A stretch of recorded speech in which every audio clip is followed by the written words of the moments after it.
आवाज. पंख कसे असतात?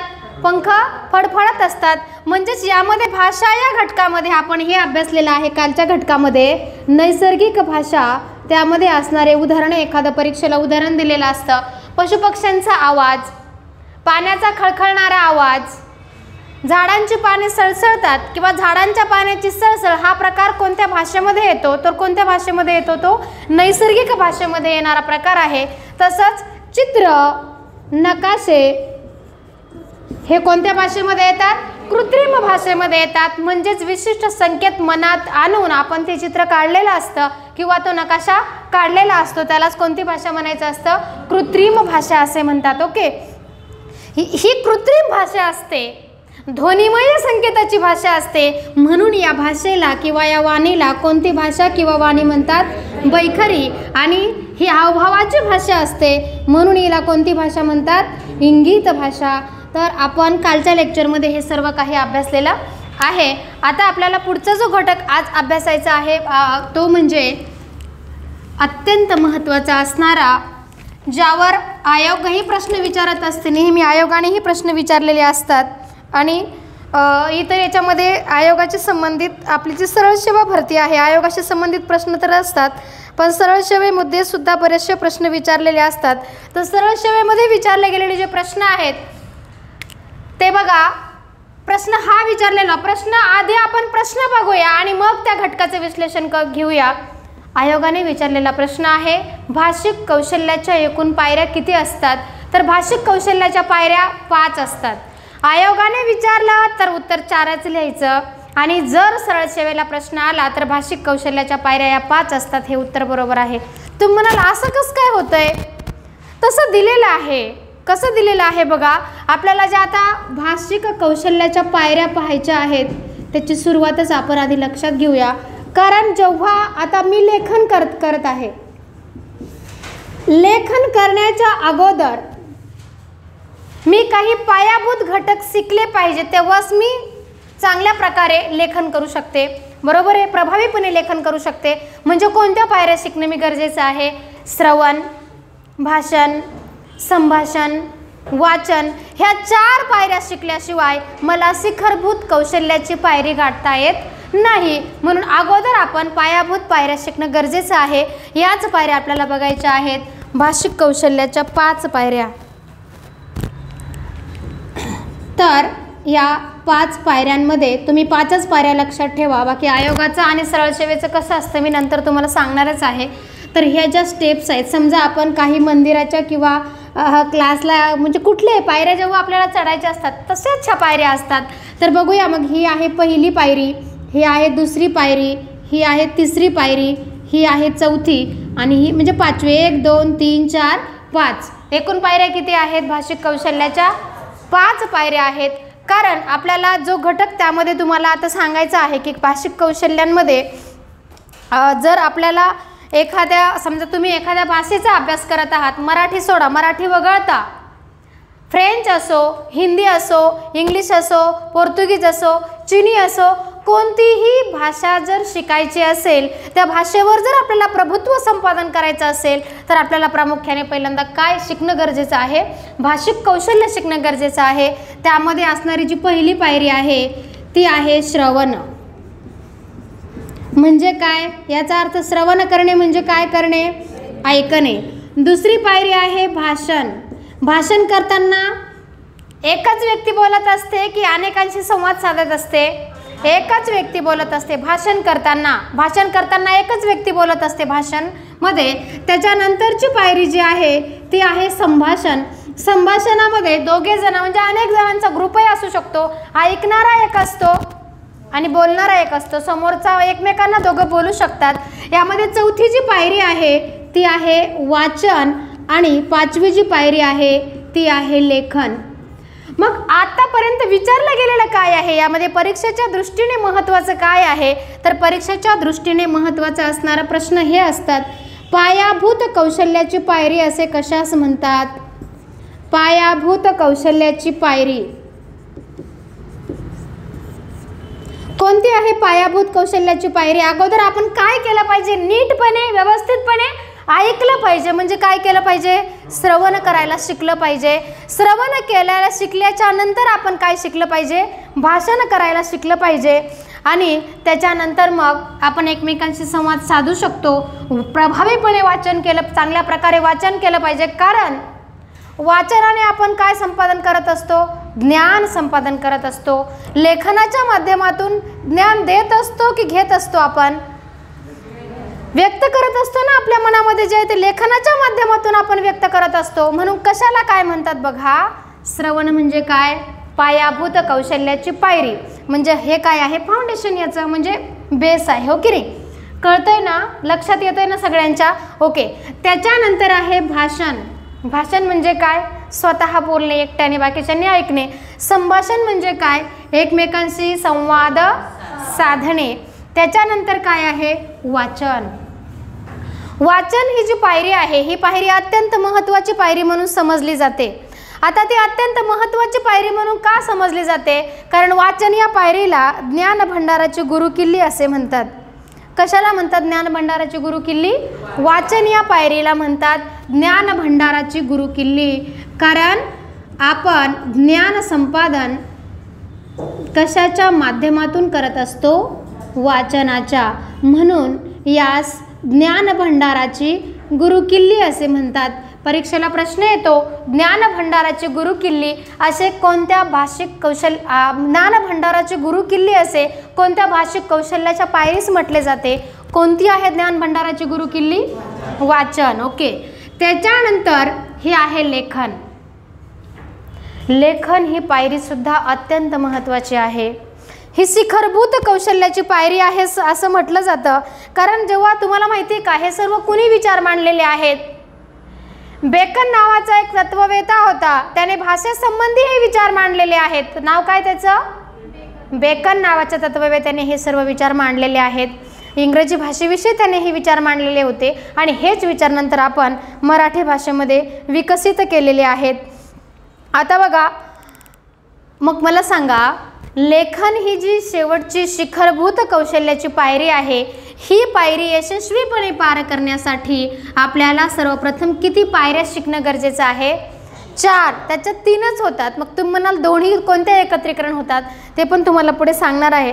आता बरेच जण काय करतात, भाषिक कौशल्य शिकताना हे ठीक आहे, व्यवस्थितपणे ऐका, बरोबर आहे. त्याच्यानंतर काय करा?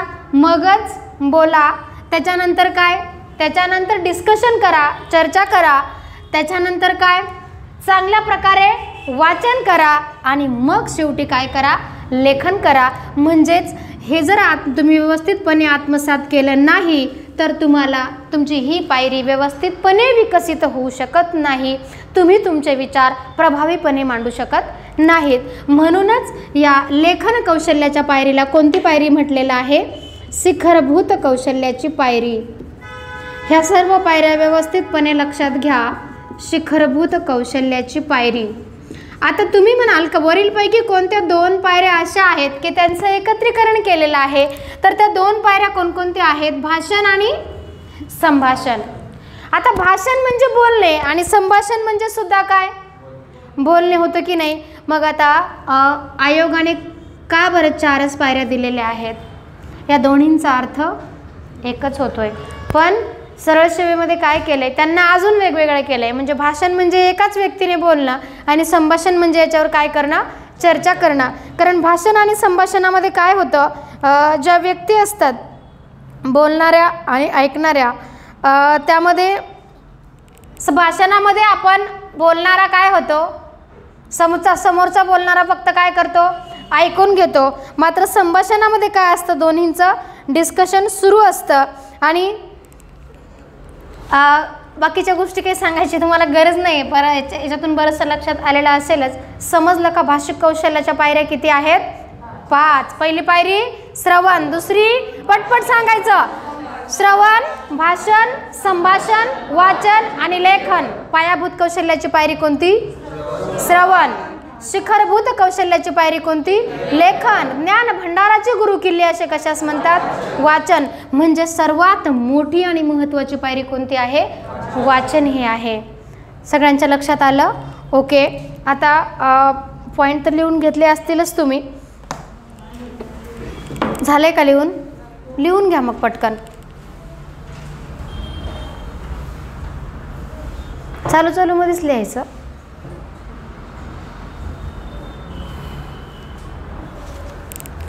तुम्हाला ह्या ज्या 2 पायऱ्या आहेत, ह्या 2 पायऱ्या कशावर आधारलेल्या आहेत असा प्रश्न आला तर उत्तर काय लिहाल? भाषण आणि संभाषण या 2 पायऱ्या कशावर आधारलेल्या आहेत? कोणत्या कौशल्यावर आधारलेल्या आहेत? या 2 पायऱ्या श्रवण कौशल्यावर आधारलेल्या आहेत. श्रवण कौशल्यावर आधारलेल्या आहेत.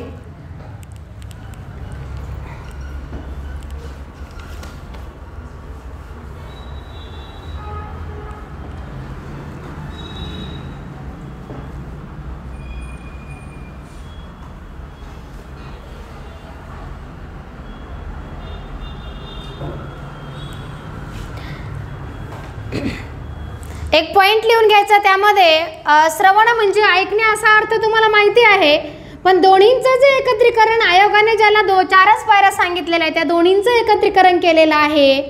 याचे अर्थ काय काय होतात ते आपण बघूया. भाषण म्हणजे काय?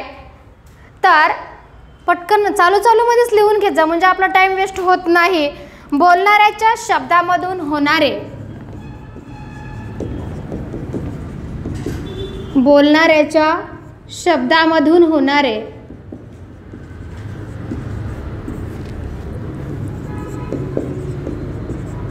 प्रगटीकरण म्हणजेच काय? भाषण होय. बोलणाऱ्याच्या शब्दामधून होणारे प्रगटीकरण म्हणजेच काय? भाषा होय. तर बघा आता यामध्ये प्रगटीकरण करताना आपण भाषण क्षमतेचा संपूर्ण विकास झाल्याशिवाय आपण आपल्या मनोगताचं किंवा आपण जे आपले विचार आहेत ते प्रभावीपणे आपण समाजासमोर मांडू शकत नाही. म्हणून यामध्ये संपूर्ण काय होणं गरजेचं आहे? विकास होणं गरजेचं आहे. कशाचं? या भाषण या भाषिक कौशल्याचा विकास झाल्याशिवाय आपण साध्य करू शकत नाही. स्वगत म्हणजे काय? परीक्षेला नेहमी प्रश्न विचारलेला असतो. स्वगत म्हणजे काय? स्वतःशीच केलेले भाषण. तर ते पण बघा, यालाच आपण स्वतःशी केलेलं भाषण नसतं. जे वेडे असतात ते स्वतःशी भाषण करतात, बरोबर आहे. पण बोलताना आपण विनाकारण एकटेच बडबडतो का? कधी नाही. म्हणजे बोलताना आपण कुणाला तरी बोलत असतो, आपल्या समोर एखादी कुणीतरी व्यक्ती असते, त्यावेळेस आपण भाषण करतो. पण या भाषणाचा अर्थ काय होतो? स्वगत. स्वगत म्हणजेच काय? स्वतःशीच केलेलं भाष्य. पण ते कुणीतरी ऐकत असतं की नाही? वेळासारखं कुणी बडबडतं का एकटंच? नाही. म्हणून दोन्हींचा अर्थ लक्षात घ्या. भाषण म्हणजे स्वगत असा त्याचा अर्थ कसा होतो.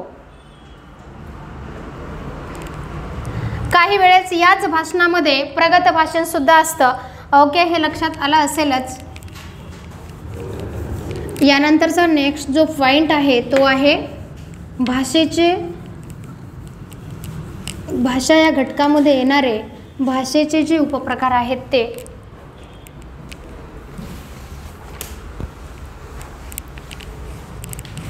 थोडं फास्ट लिहित चला. भाषेची रूपे. भाषेची रूपे किती आहेत सांगू शकता कोणी? भाषेची एकूण रूपे किती आहेत? एकूण रूपे किती आहेत भाषेची? आपण किती रूपामध्ये भाषा व्यक्त करत असतो? जेव्हा मूल जन्माला येतं, जन्माला आल्यानंतर त्याचं सर्व विश्व हे त्याची आई आणि त्याचं ते घर असतं. म्हणजे सुरुवातीला आपण जी भाषा शिकतो ती आपली कोणती भाषा असते? मातृभाषा. ते बाळ जेव्हा थोडं चालायला लागतं, ते घराच्या बाहेर पडतं, म्हणजे ज्या एरियामध्ये ते बालक वाढत आहे त्यामध्ये शिकणारी ती भाषा कोणती असते? प्रादेशिक भाषा, बरोबर आहे. त्यानंतर जेव्हा ते बाळ शाळेत जायला लागतं तेव्हा ती संबंधित राज्याची भाषा त्या शाळेमध्ये शिकत असतं, म्हणजे ती आपली भाषा कोणती असते? राजभाषा. तसेच याच्या आधी असणारी, आपण एका विशिष्ट समूहामध्ये जेव्हा राहतो तेव्हा त्या समूहामध्ये बोलली जाणारी भाषा जी भाषा आहे ती कोणती असते?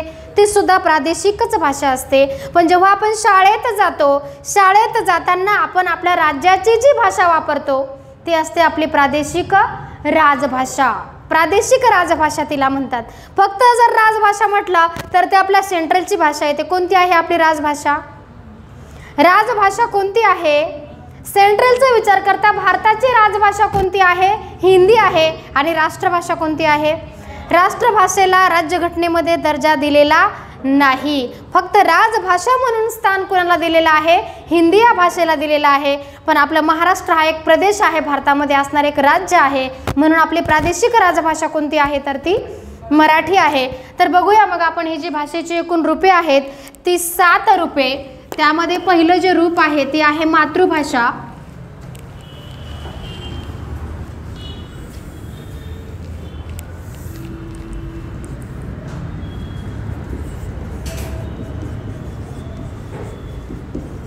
मातृभाषा. मातृभाषा कुठं बोलली जाते? मातृभाषा म्हणजेच कोणती भाषा? घरात बोलली जाणारी भाषा.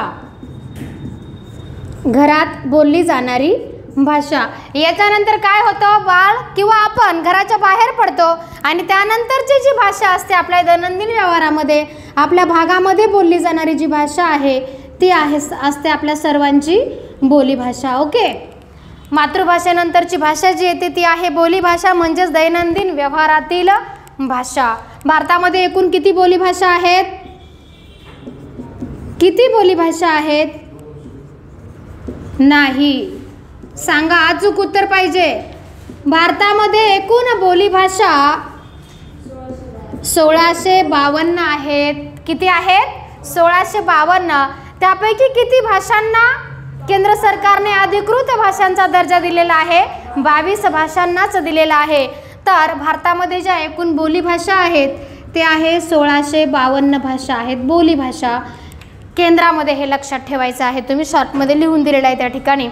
यानंतरची येते 3ऱ्या क्रमांकाची भाषा, ती म्हणजे प्रादेशिक भाषा. यामध्ये प्रादेशिक भाषेमध्ये कशाचा सहभाग होतो? तर ती आहे ठराविक प्रदेशामध्ये बोलली जाणारी भाषा. ठराविक प्रदेशामध्ये बोलली जाणारी भाषा म्हणजे काय? महाराष्ट्राचा विचार केला भारतामध्ये तर महाराष्ट्रामध्ये बोलली जाणारी भाषा कोणती आहे? प्रादेशिक भाषा मराठी आहे. पण महाराष्ट्राचा विचार केला, महाराष्ट्रातील वेगवेगळ्या प्रांतांचा विचार केला, आपण जर विदर्भामध्ये गेलो तर विदर्भामध्ये आपण यवतमाळ, तसेच अमरावती, अकोला या प्रदेशामध्ये जर गेलो तर आपल्याला कोणती भाषा ऐकायला मिळते? वऱ्हाडी भाषा. एक उदाहरण तुम्हाला सांगितलेलं होतं मागे, एक वाक्प्रचार म्हण दिलेली होती. काय दिलेली होती? कांदा पडला पेवात आणि काय पुढे? पिसा हिंडे गावात. कांदा पडला पेवात आणि पिसा हिंडे गावात. ही म्हण कोणत्या भाषेतील आहे किंवा कोणत्या प्रांतामध्ये वापरली जाते? तर ती वऱ्हाडी आहे. ओके. म्हणजेच ठराविक प्रदेशामध्ये बोलली जाणारी जी भाषा आहे तिला प्रादेशिक भाषा असे म्हणतात. मी तुम्हाला एकच उदाहरण सांगितलेलं आहे. ते उदाहरण, बाकीची उदाहरणं तुम्ही लक्षात घ्यायचं. कोकणामध्ये जर तुम्ही गेलात तर कोकणी भाषा आढळते. आता आपण पश्चिम महाराष्ट्रामध्ये आहोत, म्हणजे कोणती भाषा आहे ही? इकडची सह्याद्रीच्या पूर्वेकडची भाषा, पठारावरची आपली पठारी भाषा. पठारीमध्ये सुद्धा पुणेरी आहे, नगरी आहे, खानदेशी आहे, कोल्हापुरी आहे, सातारी आहे. म्हणजे यामध्ये सुद्धा वेगवेगळे प्रकार पडतात की नाही? आपली भाषा कोणती? नगरी भाषा. थोडंसं पलीकडे गेले पुणेरी भाषा, त्याच्या खाली गेले सातारी भाषा, त्याच्या खाली गेले सगळ्यात झटक्याची भाषा म्हणजे कोल्हापुरी भाषा, ठसका. हो की नाही? म्हणजे या प्रकारे. याच्यानंतर तुम्ही जर आपण उत्तरेकडे गेलो, औरंगाबादच्या आणखी पुढे किंवा औरंगाबादच्या पूर्व, पश्चिम आणि उत्तर वायव्य भागाकडे जर आपण गेलो तर तिकडे आपल्याला कोणती भाषा ऐकायला मिळते? वळक्याची भाषा, वळणाची भाषा, जिला आपण अहिराणी भाषा, खानदेशी भाषा असं म्हणत असतो. तर या प्रकारे ह्या भाषा आहेत. आपण जर पूर्वेकडे गेलो तर तिकडे मराठवाडी भाषा आहे. मराठवाड्यामध्येच आणखीही वेगवेगळ्या भागांमध्ये वेगवेगळी भाषा बोलली जाते. आपण जर आणखी पूर्वेकडे गेलो, नांदेडकडे वगैरे, तिकडे आपण जर जाऊन आपली भाषा वापरतो तेव्हा ते लगेच ओळखतात ते देशावरचे आहेत. ते आपल्याला देशावरचे म्हणतात. आपल्यालाही कळत नाही आम्ही मूळ महाराष्ट्राचे असून हे आपल्याला देशावरचे कसं काय म्हणतात. म्हणजे तशी ती तिकडे एक भाषा सवय झालेली आहे, आपल्याला ते देशावरचे म्हणून समजतात. याप्रमाणे ही असणारी आहे कोणती भाषा? प्रादेशिक भाषा. यानंतरचा जो पॉइंट आहे तो आहे प्रमाण भाषा. महत्त्वाची असणारी परीक्षेच्या दृष्टीने सर्वात महत्त्वाचा पॉइंट जो आहे तो आहे प्रमाण भाषा. काल परवा मी सांगितलेलं आहे प्रमाण भाषा कशाला म्हणतात बरं? प्रमाण भाषा म्हणजे काय? टीव्ही मध्ये असणारी जी भाषा कोणती असते? वर्तमानपत्र, शासकीय दस्तऐवज असते का? एखाद्या बोलीभाषेमध्ये असतात का हे शासकीय दस्तऐवज? काही ग्रंथ लिहिलेले असतात, म्हणजेच वाङ्मयीन साहित्य. वाङ्मयीन नाव नीट बघा. वाङ्मयीन साहित्य, वर्तमानपत्र, शासकीय दस्तऐवज, टीव्ही इत्यादी सर्व साहित्यांमध्ये जी वापरली जाणारी भाषा असते तिला कोणती भाषा म्हणतात? प्रमाण भाषा असे म्हणतात.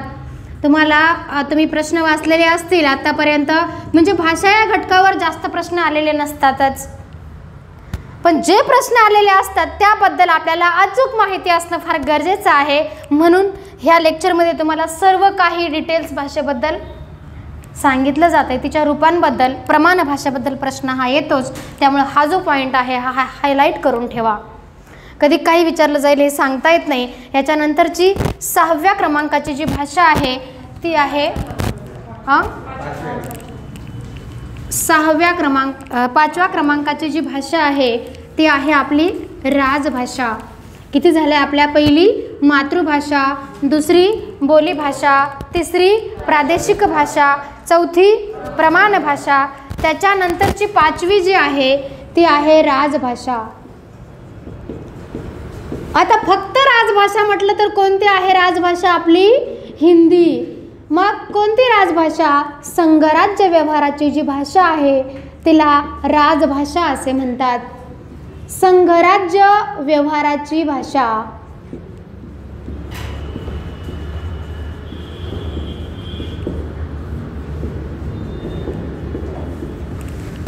सातवा जो पॉइंट होतोय त्यामध्ये तो आहे राष्ट्रभाषा. 6वाच पॉइंट सुरू आहे. 6वा पॉइंट यामध्ये जी राष्ट्रभाषा आहे तर आपल्या देशातील जनतेने अजून मान्यता दिलेली आहे. सर्वांना कोणती भाषा पाहिजे? केंद्रासाठी आपल्या भारतामध्ये सर्वात जास्त बोलली जाणारी भाषा कोणती आहे जी लोकांना समजते सुद्धा? हिंदी. लोकांनी मान्यता दिली, समाजाने मान्यता दिली, परंतु राज्यघटनेमध्ये अजून समावेश केलेला हिंदी या भाषेला राष्ट्रभाषेचा दर्जा दिलेला नाही. हिंदी ही फक्त आपली काय आहे? राजभाषा आहे. पण राष्ट्रभाषा म्हणजे काय एवढं मी या ठिकाणी सांगणार आहे. संबंधित देशातील जनतेने मान्यता दिलेली भाषा, मग तो देश कोणताही असो. देशातील जनतेने मान्यता दिलेली भाषा.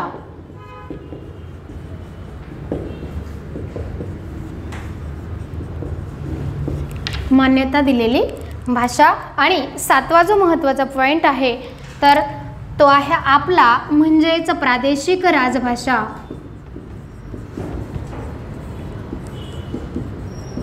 प्रादेशिक राजभाषा म्हणजे काय? ठराविक राज्याच्या राज्यकारभाराची भाषा. तर आपलं राज्य महाराष्ट्र आहे, मग कोणती आहे आपली भाषा? ठराविक राज्याच्या राज्यकारभाराची भाषा.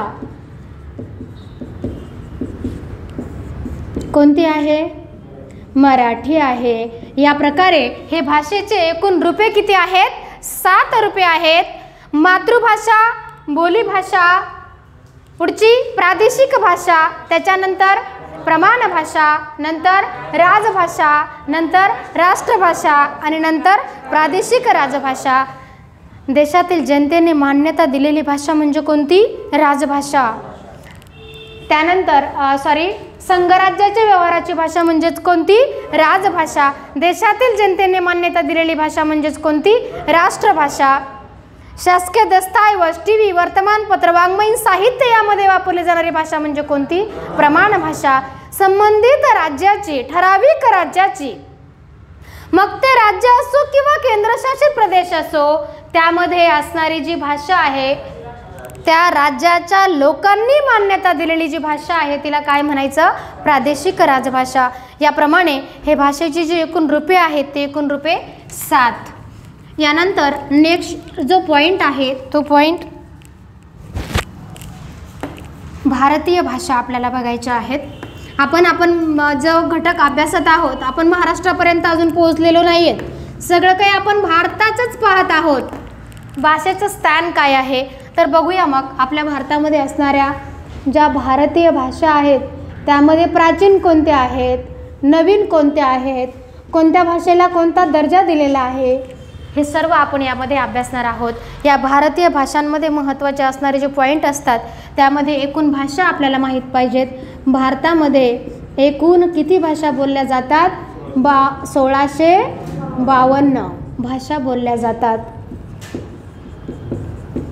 यापैकी फक्त 22च भाषांना संसदेने मान्यता अधिकृत भाषा म्हणून दिलेली आहे, बोलल्या जातात. आता यापैकी प्राचीन पुरातन असणाऱ्या भाषा कोणकोणत्या आहेत तर या जगातील म्हटलं तरीही चालेल पण आपण भारताचा विचार करतोय म्हणून भारतातील सर्वात जुन्या भाषा, सर्वात जुन्या किंवा प्राचीन भाषा कोणत्या आहेत सांगा? भारतातील सर्वात जुन्या किंवा प्राचीन भाषा 2 आहेत, त्या तमिळ आणि संस्कृत. तमिळ आणि संस्कृत. तमिळ ही द्रविडियन कुळातील भाषा आहे तर संस्कृत ही आर्यन कुळातील भाषा आहे. या 2 भाषा आहेत भारतातील सर्वात जुन्या आणि प्राचीन भाषा. नेक्स्ट बघा, यामध्ये भारतीय संघराज्याच्या व्यवहाराची राजभाषा कोणती आहे असा प्रश्न विचारला जातो. भारतीय संघराज्य व्यवहाराची भाषा कोणती आहे? भारतीय संघराज्य व्यवहाराची भाषा की 2 आहेत? भारतीय संघराज्य व्यवहाराच्या भाषा 2 आहेत. त्या 2 भाषा कोणकोणत्या आहेत तर त्या हिंदी आणि इंग्रजी. हिंदी व इंग्रजी. सर्वप्रथम भारत स्वतंत्र झाल्याच्या नंतर बरेच वर्ष शासकीय कामकाजामध्ये संघराज्य व्यवहारामध्ये इंग्रजी भाषेचाच वापर केला जात होता. परंतु नंतर लोकांच्या दृष्टीने, समाजाच्या दृष्टीने, जनतेच्या दृष्टीने ते चुकीचं होतं. म्हणजे कसं की सर्वांनाच इंग्रजी येते का? नाही येत. म्हणून मग पुन्हा हिंदी या भाषेला संघराज्य व्यवहारामध्ये तिचा वापर व्हावा म्हणून हिंदी या भाषेला मान्यता दिली गेली. आता मला सांगा, यापूर्वी झालेला असेल किंवा नसेल किंवा तुम्हाला माहिती असेल किंवा नसेल, कोणत्या परिशिष्टामध्ये राज्यघटनेमध्ये कोणते परिशिष्ट भाषेसंबंधी जोडलेले आहे? किती परिशिष्ट जोडलेले आहे राज्यघटनेमध्ये? लक्षात घ्यायचं आहे नीट. राज्यघटना शिकवताना जेव्हा तुम्हाला होईल तेव्हा तो घटक त्यामध्ये येईलच, पण भाषेसाठी लक्षात ठेवायचं आहे. घटनेमध्ये 8वं परिशिष्ट भाषेसंबंधी जोडलेलं आहे, भारतीय भाषा. त्यामध्ये आपली मराठी भाषा येते आणि आपल्या मराठी भाषेला 343व्या कलमानुसार कशाचा दर्जा मिळालेला आहे? अधिकृत भाषेचा दर्जा मिळालेला आहे. यामध्ये कंसामध्ये लिहून घ्यायचं, भाषेसंबंधी घटनेमध्ये भाषेसंबंधी 8वे परिशिष्ट जोडले आहे.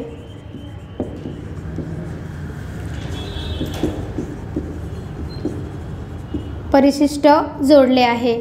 आता परिशिष्ट म्हणजे काय वगैरे हे सर्व तुम्हाला राज्यघटनेमध्ये कळेल. ओके, 8वे परिशिष्ट जोडलेले आहे.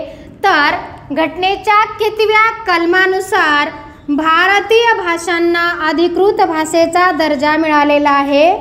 घटनेच्या 343व्या कलमानुसार.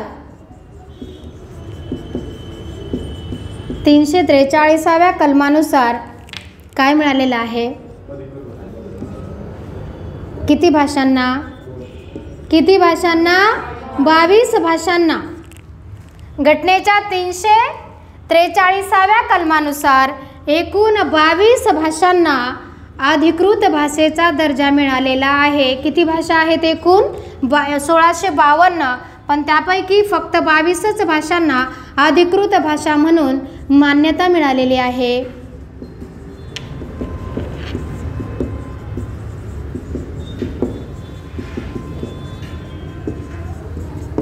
आलं लक्षात सर्वांच्या? हा प्रश्न अनेक वेळा विचारला गेलेला आहे. तो प्रश्न घटनेमध्येही विचारला जातो आणि मराठीमध्ये सुद्धा विचारला जातो, म्हणून पॉईंट लक्षात घ्यायचा आहे. यामध्ये आपल्या महाराष्ट्रामध्ये असणाऱ्या कोणकोणत्या भाषा आहेत अधिकृत भाषांमध्ये?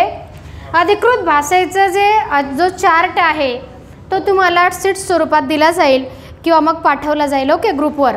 ठीक आहे. तर महाराष्ट्रामध्ये कोणत्या भाषा आहेत की त्या 2 भाषांचा समावेश अधिकृत भाषेमध्ये केलेला आहे? मराठी आणि कोकणी. लिहून घ्यायचं आहे.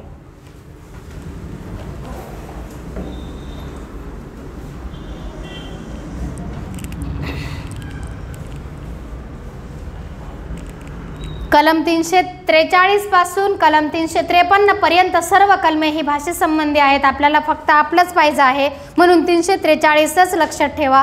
बाकीचं मराठीमध्ये लक्षात ठेवायची गरज नाही.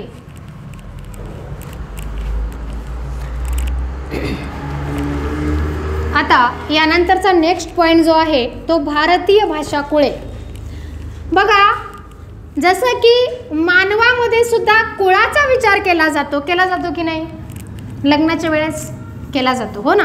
तसंच मग भाषेला सुद्धा कुळ आहे. मग आपली भाषा कोणत्या कुळातील आहे? आपण आपलं कुळ लक्षात घेतो की नाही प्रत्येक जण? तसंच भाषेला सुद्धा कुळ आहे. मग आपली जी भाषा आहे ती कोणत्या कुळातील आहे?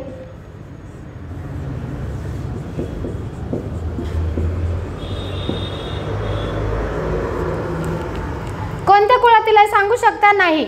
आपली जी मराठी भाषा आहे ही इंडो आर्यन कुळातील आहे, बरोबर? की इंडो द्रविडियन आहे? इंडो आर्यन की इंडो द्रविडियन? इंडो आर्यन कुळातील आपली भाषा आहे. तर बघा, ही जी भारतीय भाषा कुळे आहेत हे 2 भाषा कुळे आहेत. जर आपण आपल्या भारताचा जर विचार केला तर या भारतामध्ये बघूया आपण ही भाषा कुळे कशी असतात.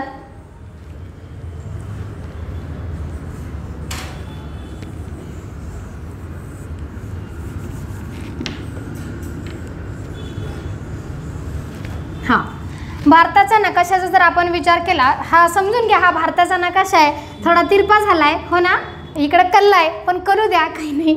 तर याच्या आपण जर 2 भाग केले तर इथून खाली हा जो भाग आहे हा कोणता आहे?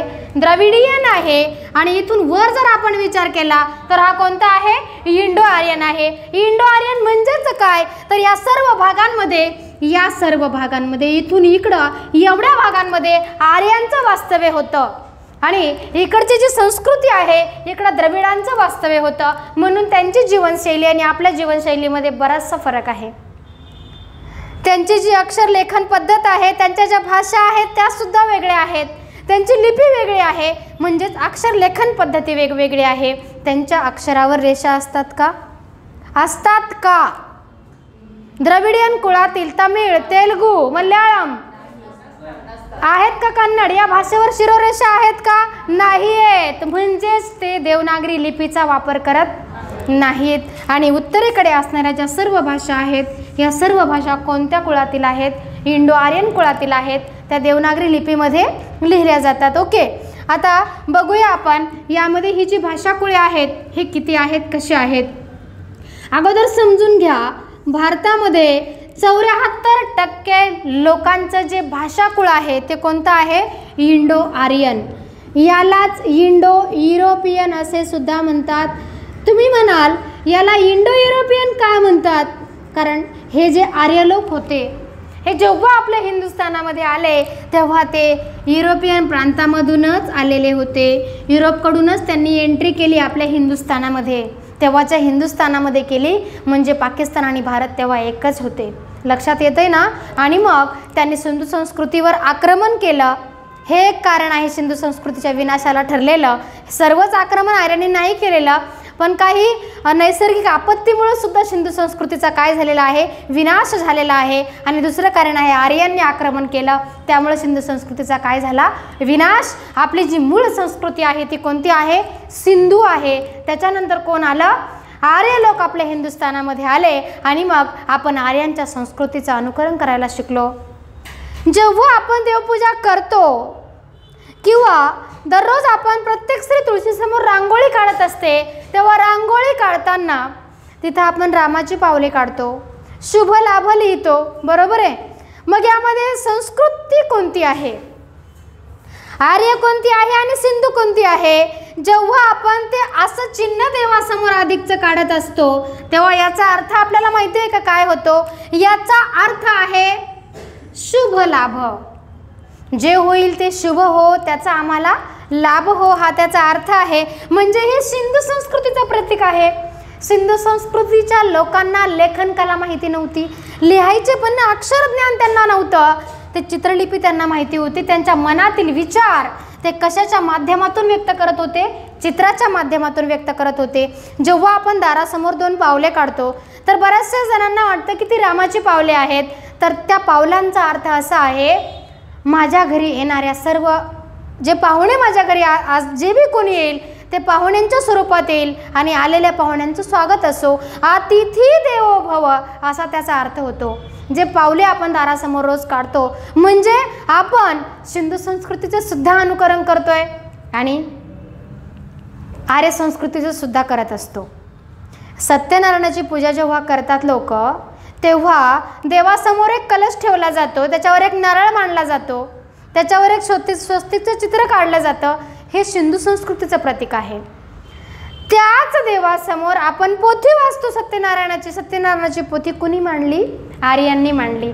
म्हणजे सत्यनारायणाची पूजा करताना आपण किती संस्कृतीचं अनुकरण करत असतो? 2 संस्कृतीचं अनुकरण करत असतो. असं जे आपलं भाषाकुळ आहे हे भाषाकुळ फक्त आपल्याला इंडो आर्यनचाच विचार आता करायचा आहे. भारतामध्ये किती टक्के लोकांचं कुळ इंडो आर्यन आहे? 74. किती टक्के लोकांचं कुळ हे द्रविडियन आहे? किती? 24% लोकांचं आहे. एकूण झाले किती? 98. आणि उरलेले जे 2% लोक आहेत पूर्व भारतातील, त्यांनी स्वतःच्याच भाषा विकसित केलेल्या आहेत. बोडो, नागो आहेत ना, आहेत की नाही? मिझो, हे जे लोक आहेत, मिझो लोक कोणत्या राज्यामध्ये राहतात? मिझोराममध्ये राहतात, त्रिपुरामध्ये सुद्धा राहतात, मेघालयमध्ये सुद्धा राहतात. बोडो लोक कुठे राहतात? अरुणाचल प्रदेशमध्ये राहतात. नागो वंशाचे लोक कुठे राहतात? नागालँडमध्ये राहतात. असं म्हणतात की नागालँडमधील लोकांची जी मूळ भाषा आहे ती इंग्रजी भाषा आहे. त्यांना सर्वात जास्त जे बोलतात आणि जे ऐकतात, जे कळते ती भाषा त्यांची इंग्रजी आहे. म्हणजेच या लोकांनी स्वतःच्या विकसित केलेल्या ज्या भाषा आहेत भारतामध्ये त्या किती आहेत? 2% आहेत. हे 2 भाषाकुळे तुम्हाला कळले. इकडं कुठलंच भाषाकुळ लागू होत नाही. प्रत्येकाने आपापली भाषा विकसित केलेली आहे आणि घटनेमध्ये सुद्धा त्याच भाषांना मान्यता दिलेली आहे. याप्रमाणे लक्षात घ्यायचं. आता ही जी भाषाकुळे या ठिकाणी घेतलेली आहेत आपण इथं लिहूया. या भाषाकुळांमध्ये हे जे भाषाकुळ आहे ते आहे आपलं इंडो आर्यन. इंडो आर्यनलाच काय म्हणतात? Indo European. आणि दुसरं जे भाषाकुळ आहे ते भाषाकुळ म्हणजे कोणतं आहे? द्रविडियन भाषाकुळ आहे. तर भारतामध्ये एकूण 74% लोकांची जी भाषा आहे ही कोणत्या कुळातील आहे? 74% इंडो आर्यन कुळातील, म्हणजे सर्वात जास्त आहे. लक्षात आलं सगळ्यांच्या? ठीक आहे. इकडे 74 आणि इकडे 24 आणि स्वतःच विकसित केलेल्या भाषा किती टक्के आहेत? 2% आहेत.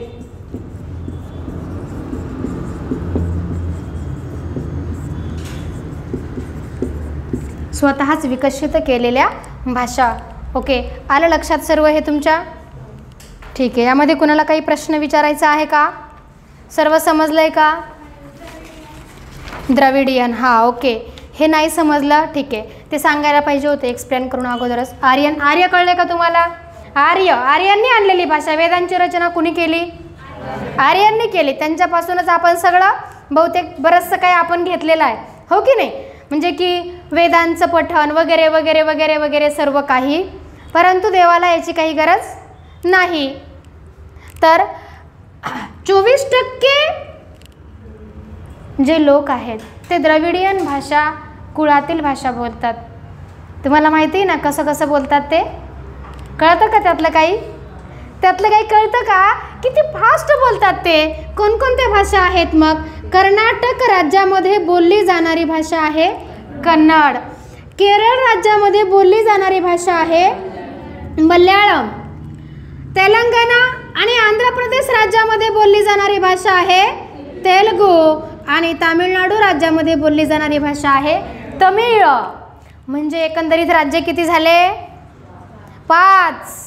तेलंगणा, आंध्र प्रदेश, कर्नाटक, केरळ, तामिळनाडू अशा 5 राज्यातील लोकांची जी भाषा आहे ती कोणत्या कुळातील आहे? द्रविडियन कुळातील भाषा आहे. यांना द्रविड लोक असे म्हणत असतात. तुम्ही पाहिलं का त्या स्त्रियांना? तुम्ही कधी पाहिलं का? नाही. तुम्ही कुणी तिरुपतीला जाऊन आलात का? नसेल आलात. ओके. आणि तिकडचे लोक राहतात कसे, त्यांची संस्कृती कशी आहे? आपल्यासारखे इकडच्या महाराष्ट्रीयन किंवा उत्तर भारतातील लोकांसारखे कपडे नसतात त्यांचे. आपल्याकडे कसं धोतर घालतात जास्त, आपल्याकडे पण धोतर घालतात. पण आपण उत्तर महाराष्ट्रामध्ये जर गेलो तर तिकडे शक्यतो पायजमा आणि शर्ट म्हणजे पॅन्ट आणि शर्ट घालतात, हो की नाही? तसं तिकडे संस्कृती नाही आहे. तिकडे साधी लुंगी असते पुरुषांची आणि एकदम लूज कपडे असतात त्यांचे. का बरं? याचं कारण काय असेल? कारण हा पाण्यामध्ये घुसलेला जमिनीचा भाग आहे. याच्या सर्व बाजूंनी काय आहे? पाणी आहे. मग बाजूंनी पाणी असल्यावर काय होतं? बाष्पीभवन होतं. त्यामुळे या भागावर काय निर्माण होतो? दाब निर्माण होतो. इथलं वातावरण कसं असतं? दमट की मोकळं? थोडंसं दमटच असतं. आणि म्हणून या वातावरणामुळे तिकडचे लोक हे अत्यंत काळे असतात. म्हणजे जास्त काळे नसतात पण जरा तरी आपल्यापेक्षा ते काळेच असतात. आपण सगळं मिक्स समीकरण आहे आपलं. आपलं समीकरण कसं आहे? आपण कोण आहोत? कोण आहोत आपण माहिती आहे का तुम्हाला? हे प्रश्न जे आहेत ते UPSCने विचारलेले असतात. आपण कायथो द्रविड आहोत, मिक्स आहोत आपण सगळे. सगळ्या बाजूंनी आपल्याकडे वेगवेगळे आहेत. उत्तरेकडचा विचार केला तर उत्तर भारताची रेषा आहे. मध्य प्रदेश सर्वात मोठं राज्य म्हणजे सर्वात जास्त त्याची सीमा लागलेली आहे आपल्या राज्याला. त्यानंतर म्हणजे अगोदर गुजरात, मध्य प्रदेश, छत्तीसगड, तेलंगणा, कर्नाटक, गोवा या राज्यांच्या सीमा आपल्या राज्याला लागलेल्या आहेत. त्यामुळे जसं जसं आपण सीमेवर फिरू तसतशा महाराष्ट्रामध्ये सुद्धा लोकांचे राहणीमान, बोलीभाषा सर्व काही आपल्याला बदललेलं आढळेल. ओके. तर याप्रमाणे हे काय आहे? द्रविडियन भाषा गट आहे. समजलं का आता द्रविडियन म्हणजे काय? आता द्रविडियनमध्ये तुम्हाला आणखी पुढे लिपीमध्ये सांगायचं आहे की यांची जी भाषा असते, लिपी असते अशी लिहिलेली असते. डावीकडून उजवीकडे शिरोरेषा नाहीत. म्हणजे लेखन पद्धती एकदम वेगळी आहे. आपल्याला काहीच कळत नाही. तर अशी ही इंडो आर्यन कुळातील ह्या भाषा आहेत. आता आपण नेक्स्ट पॉईंट जो अभ्यासणार आहोत तो आहे अभिजात भाषा. माहिती का अभिजात भाषा म्हणजे काय? सांगू शकता कोणी? अभिजात भाषेविषयी कोणी सांगू शकतं का? अधिकृत भाषा आणि अभिजात भाषा यांच्यामध्ये कधीच गोंधळ होऊ देऊ नका. कारण बरेचसे अधिकृत भाषा विचारले की 6 लिहितात आणि अभिजात भाषा विचारले की 22 लिहितात. होतं ना असं? मी सांगितलं का तुम्हाला अधिकृत भाषा 6 आहेत म्हणून? मग किती आहेत म्हणून सांगितलं? अधिकृत भाषा 22 आहेत. मग अभिजात भाषा किती आहेत? तर 6 आहेत. अभिजात भाषा म्हणजे काय हे सुद्धा विचारलं गेलेलं असतं. अभिजात म्हणजे काय?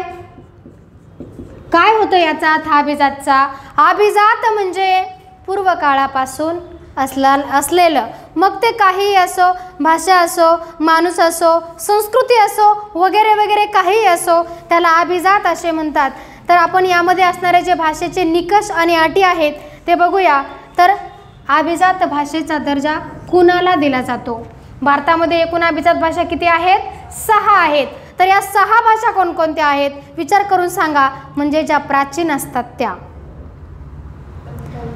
ज्या स्वतःतून निर्माण झालेल्या आहेत त्या, ज्यांच्या वाङ्मयीन साहित्यामध्ये स्वयंभूपणा आहे, ज्यांना 1,500 ते 2,000 वर्षापूर्वींचा इतिहास आहे.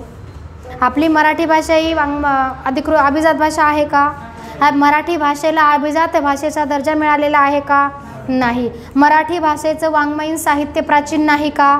आहे. 2000 वर्षापूर्वी गाथा सप्तशती नावाचा ग्रंथ राजा हाल याने लिहिला होता. म्हणजे प्राचीन आहे पण स्वयंभू नाही. आपण त्यातील काही जी वर्णमाला आहे, लेखन शैली आहे, ते कुठून घेतलेलं आहे? संस्कृत भाषेकडून घेतलेला आहे. म्हणून या एकाच अटीमध्ये आपली मराठी भाषा अडून पडली आणि तिला मराठी भाषेचा दर्जा मिळालेला नाही. मराठी भाषेला अभिजात भाषेचा दर्जा मिळावा म्हणून 10 जानेवारी 2012 या दिवशी मराठी भाषा संशोधन समिती नेमली. तिचे अध्यक्ष कोण होते? रंगनाथ पठारे हे अध्यक्ष होते. तेव्हापासून अनेक भाषा तज्ज्ञांनी, साहित्य मंडळांनी पुढाकार घेऊन बरेचशा जुने जे प्राचीन साहित्य आहे, मराठी भाषेसंबंधी जेही काही आहे ते बरंचसं शोधलं, प्रयत्नही केला, परंतु त्या एकाच अटीमध्ये मराठी भाषा अडकून पडली आणि न्यायालयामध्ये तिला न्याय मिळालेला नाही. न्याय मिळणारच नाही, कारण जे सत्य आहे ते आहेच. म्हणून मराठी भाषेला अभिजात भाषेचा दर्जा मिळालेला नाही. नाहीतर मराठी भाषेचे जे साहित्य आहे हे दर्जेदार आहे, तिला दर्जा मिळायलाच पाहिजे. परंतु जे आता लिहून ठेवले शास्त्रामध्ये त्याचा पुरावा सापडलेला नाही आहे. पुराव्यामुळे हे सर्व काही अडकून पडलेलं आहे. पॉईंट लक्षात घ्यायचा आहे मराठी भाषेसंबंधी. मराठी ही आपली मायबोली आहे. संस्कृतचे अपत्य नसून ती संस्कृतची कोण आहे? बहीण आहे. परंतु बऱ्याचशा पुस्तकामध्ये असं आहे की मराठी हे संस्कृतचे अपत्य आहे. अपत्य म्हणजे काय? अपत्य म्हणजे काय? बालक, मूल. आलं लक्षात? तर बघा आता हिचा पहिला जो अट आहे, निकष आहे, त्यामध्ये ती अट तुम्हाला लक्षात घ्यायची आहे की अभिजात भाषेची पहिली अट घ्या. बघा लिहिताना काही पॉईंट शॉर्टली लिहित चला, कारण एवढं डीपमध्ये तुम्हाला प्रत्येक आहे वगैरे काही लिहायची गरज नाही. तुम्ही तुमच्या मनाने त्यामध्ये लिहित चला.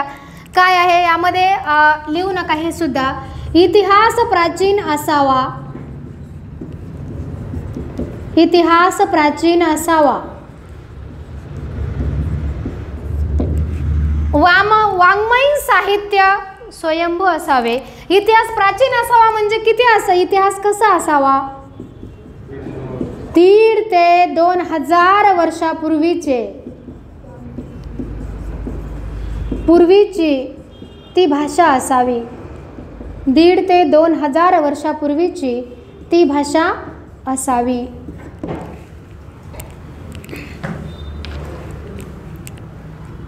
तिच्या वाङ्मयीन साहित्यामध्ये स्वयंभूपणा असावा.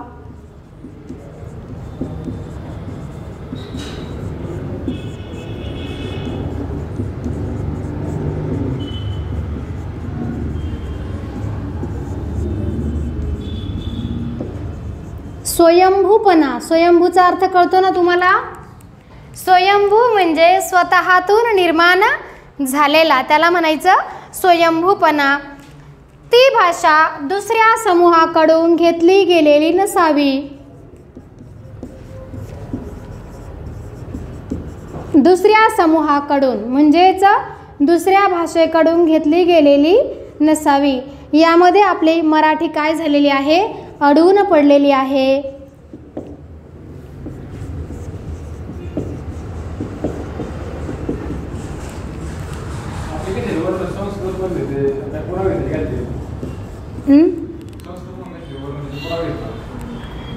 आता संस्कृतमधून आपण जी मराठी भाषा घेतलेली आहे, संस्कृतमधून घेतलेली आहे, ते तुम्हाला फर्स्ट लेक्चरमध्ये मला वाटतं सांगितलं आहे ना की ती आपण कशी घेतलेली आहे. कारण त्यामध्ये बघा संस्कृत म्हणजे मराठी हा शब्द कसा तयार झाला, कोणत्या अपभ्रंशातून तयार झाला? संस्कृत अधिक प्राकृत यापासून महाराष्ट्री हा शब्द तयार झाला आणि महाराष्ट्रीपासूनच आपण पुढे काय तयार केलं? मराठी हा शब्द तयार केला.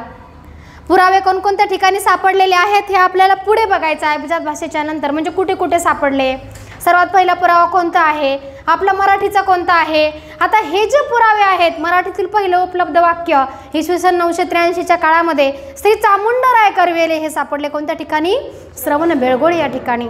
हे मराठीतील पहिलं वाक्य आहे. पण आपण काय केलं माहिती का? जी वर्णमाला आहे ना ती आपण संस्कृत भाषेकडून घेतलेली आहे. वर्ण पहिले होते, त्यामध्ये सुधारणा घडून आणल्या. त्या कुणामुळे? संस्कृतमुळं. दादोबा पांडुरंग तरखडकर यांनी मराठी भाषेचं शास्त्र शुद्ध व्याकरण लिहिलं. हे कुणाकडून त्यांनी सगळं काही शास्त्रशुद्ध रचना केलेली आहे? संस्कृत भाषेतून केलेली आहे. म्हणून मराठी ही स्वतःतून विकसित झालेली नाही, ती दुसऱ्या समूहाकडून घेतलेली आहे. जेव्हा आपण कवी हा शब्द लिहितो किंवा वृक्ष हा शब्द लिहितो, वृक्ष हा शब्द संस्कृत झाला, याला मराठीमध्ये काय म्हणतात? झाड. मग हे वर्ण आपण संस्कृतमध्ये वापरतो की नाही? हा वर्ण आपण संस्कृतमध्ये वापरतो की नाही? हा वर्ण आपण मराठीमध्ये वापरतो की नाही? आणि हा वर्ण आपण मराठीमध्ये वापरतो की नाही? वापरतो. इकडून इकडं नाही आलेलं, इकडून इकडं गेलेलं आहे. म्हणजे संस्कृतकडून कोणाकडे गेलेलं आहे? मराठीकडे गेलेलं आहे. ओके. भाषिक आणि वाङ्मयीन साहित्यामध्ये काय असावा? स्वयंभूपणा असावा. भाषेचे प्राचीन आणि आधुनिक रूप, संबंधित भाषेचे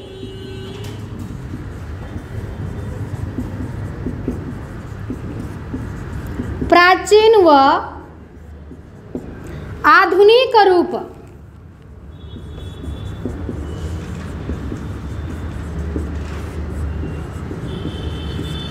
प्राचीन व आधुनिक रूप यांच्यातील गाभा कायम असावा.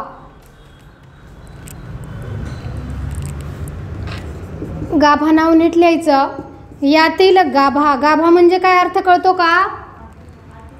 गाभा म्हणजे काय? आतील भाग जो आहे तो कसा असावा? एकरूप असावा, सारखा असावा, कायम असावा. भारतामध्ये एकूण किती भाषांना अभिजात भाषेचा दर्जा मिळालेला आहे? कोणकोणत्या 6 भाषा यामध्ये येतात? पहिली भाषा कोणती येते? संस्कृत की तमिळ? टोटल भाषा किती आहेत? 6. यामध्ये पहिली जी भाषा आहे बघा, भारतामध्ये एकूण 6 भाषांना अभिजात भाषेचा दर्जा मिळालेला आहे. तुम्ही आता काय सांगितलं? पहिली जी भाषा आहे ती संस्कृत येते. नाही, पहिली भाषा तमिळ येते. याला खूप मोठा इतिहास आहे, परंतु MPSCला सुद्धा आणि सरळ सेवेला सुद्धा तो इतिहास विचारला जात नाही जो UPSCला विचारला जातो. तमिळ प्राचीन भाषा का आहे? तमिळी लोक आणि आफ्रिकन लोक थोडे सारखेच दिसतात, थोडे थोडे, जास्त नाही पण थोडे दिसतात की नाही? का काय परिणाम आहे? कशाचा परिणाम आहे? ब्लॅक दिसतात ना? का? वातावरणाचा परिणाम आहे. बरोबर. उष्णकटिबंधामध्ये येतो आपण, उष्णकटिबंधामध्ये येतो. बरोबर आहे. महाराष्ट्र प्रदेश उष्णकटिबंधामध्ये येतो की नाही? हिमाचल प्रदेश येतो का उष्णकटिबंधामध्ये? नाही. मग कोणत्या कटिबंधामध्ये येतो तो? समशीतोष्ण कटिबंधामध्ये येतो. आपण उष्णकटिबंधामध्ये येतो. आपल्या अजून बऱ्याचशा अंतरावर खाली तामिळनाडू आहे, म्हणजे तामिळनाडूचा प्रदेश हा अति उष्ण कटिबंधामध्ये येतो. सूर्यकिरणे आपल्यापेक्षा थोडेसे तिथं सरळ आल्यासारखे वाटतात, एकदम सरळ नाही, कारण आपण विषुववृत्ताला चिकटलेलो नाही. विषुववृत्तापासून किती अंतरावर आहे तामिळनाडू राज्याची बॉर्डर? 8°4 आहे का माहिती तुम्हाला? 8°4 उत्तर अक्षांशावर आहे. ते भूगोल शिकवताना तुम्हाला शिकवलं जाईल. आता याच्यामध्ये काही लिहायचं नाही, पण फक्त एकच सांगते मी की वर्ण तसा का आहे, भाषेसंबंधी असं का आहे? कारण तिथं सूर्याची किरणे लंबरूप पडतात, म्हणून त्यांचा वर्ण कसा असतो? काळा असतो. ओके. सर्वात भारतामध्ये किती भाषांना अभिजात भाषेचा दर्जा मिळालेला आहे? एकूण 6 भाषांना अभिजात भाषेचा दर्जा मिळालेला आहे. अभिजात भाषेचा अर्थ तुम्हाला समजलेला असेलच. बघा आता ह्या भाषा कोणकोणत्या आहेत? यामध्ये सर्वात जी पहिली भाषा आहे ती आहे तमिळ. तमिळ भाषेला भारतीय साहित्य मंडळाने, भारतीय भाषा संचालनालयाने 2004 साली अभिजात भाषेचा दर्जा दिला.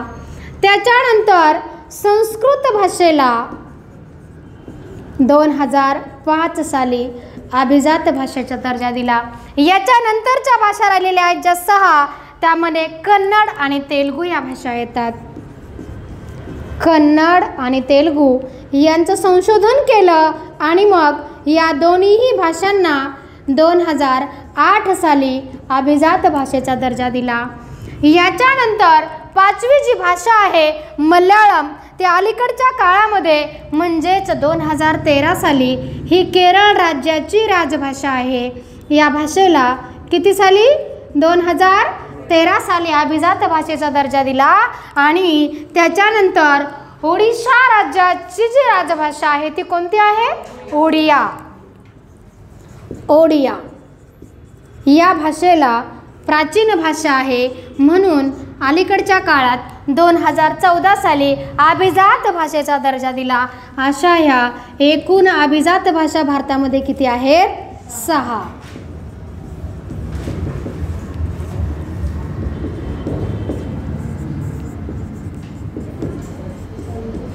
एकूण अभिजात भाषा 6 आहेत. ओडिया भाषेचं नाव आहे ओडिया. राज्य कोणत्या राज्याची आहे ती? ओडिशा. ही कोणत्या राज्याची आहे? केरळ. ही कोणत्या राज्याची आहे? ओडिशा. ही कोणत्या राज्याची आहे? तेलंगणा अधिक आंध्र प्रदेश. ही कोणत्या राज्याची आहे? ही कोणत्या राज्याची आहे? राजभाषा केरळीयन भाषा उत्तराखंड राज्याची आहे. ही कोणत्या राज्याची आहे? तमिळनाडू. ही उत्तराखंड राज्याची आहे. परंतु हिच्यातूनच आपल्या उत्तर भारतातील सर्व भाषांचा जन्म झालेला आहे, हे लक्षात घ्या. उत्तराखंड राज्याची केरळीयन भाषा कोणती आहे? संस्कृत. लक्षात आलं ना? तर एकूण अभिजात भाषा किती आहेत? तर त्या 6 अभिजात भाषा आहेत. कुणाला काही प्रॉब्लेम विचारायचे काही?